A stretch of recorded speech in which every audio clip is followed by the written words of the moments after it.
noneho ubikora uri romantique. Haleluya. Umwanya no wawe.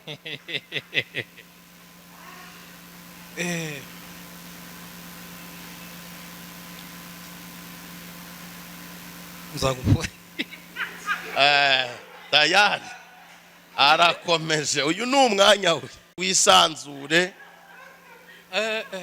umureba mu maso, mbese mubwire pe, bwira umuntu ndagukunda kandi nzahora ngukunda. Germaine, odi destika devo beva desti de stai. Le contesta evo beva. Le poshatisa de hodiza and for the stick of God. ye mubakomere mu mazi. Oya mwihangane, ibyo ntago mwebwe byari ngombwa kubyumva, ahubwo yararimo mwibwirira amagambo azajya yibukuru n'ururimi rwabo bumvikanamo.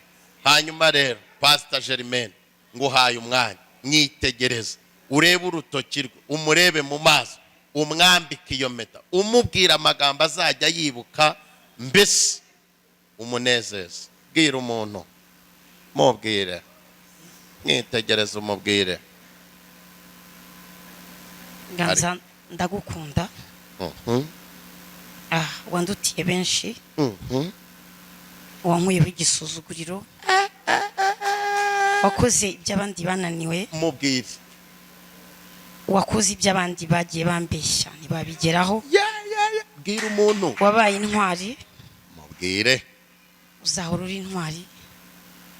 Nzakubaha. Akoshamana. Iyi mpeta nkwambitse. Ai tuzatandukanwa n'urupfu. Mubwire. Tubifashijwemo n'Imana.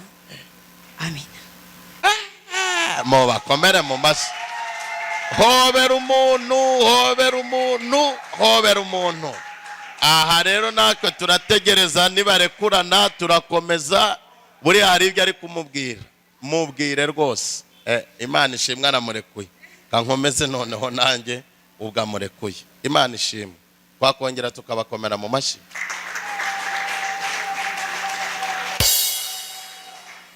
Imana ishimwe cyane. Hanyuma rero muri aka kanya mu bikorwa bibiri bigiye kubaho, ubundi tugasa nk'abashoje cyangwa se abahumuje, tugiye kwemerera Prophète Ganza n'ubundi ahindukirira umudamu we, kuko abantu benshi nanjye ndimo mfite amatsiko.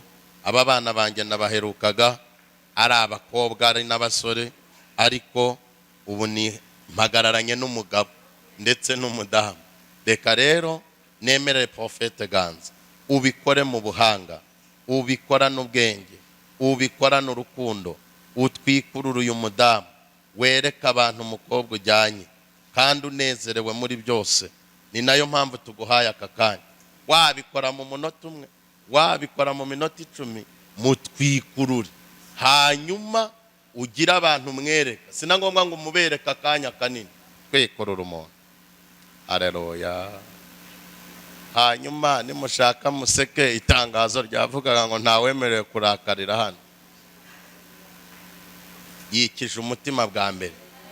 Ibi ndabisemuye. Ati barantwikuruye. Ati barandebye. Ati ndi umudamu. Gahoro gahoro. Umuriro uratse nona. Topita kosire. La bepe kotasi. Amaye. Te kosi. Turaje turebe rero. Umuriro ugiye kwaka. Amashabaye menshi. Ari kurebayo. Ibintu bira. Umuriro watse. Ubwo wereba. Twikurura umuntu. Twaza gakeya. Umuriro uratse. Ako kantu. Twikurura umuntu. Twikurura umuntu. Banzu umuhobere. Banzu namuhobere. Mbire ngo aramuhobeye. Hobera umuntu. Ati ndagutwikuruye. Ati ndakwerekanye. Aka kanya ndagutsindiye. Turarara mu ijuru ritoya. Ubu bari kubwira n'iby'ijuru. Mubwire. Ati mu ijuru ko biba bimeze. Tangira ubitekerezeho. aka kanya ijuru bagiye kuryinjira barekurana. ubwo turategereza gahunda ni iyabo. wabigira ute ko gahunda ari iya? Amakuru ijuru batangiye kuryumva. umuriro watse ijuru batangiye kuryumva. ijuru batangiye kurifiringa. yamaye nka kabaye.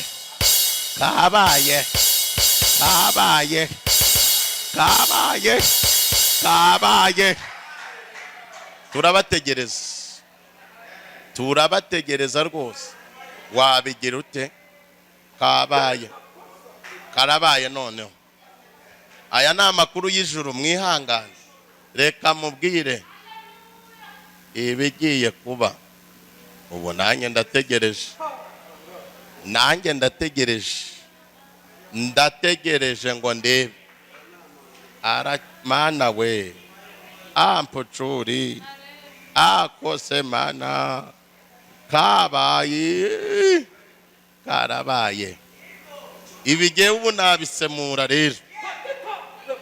imyaka yari myinshi niko avuze. nari ngutegereje none ubu ndaguhobeye mukunzi ya Yesu. etopita koseremo ati nari ngutegereje imyaka myinshi nagucakiye ndagufite. Imana ishimwe. tubakomere mu mashyi.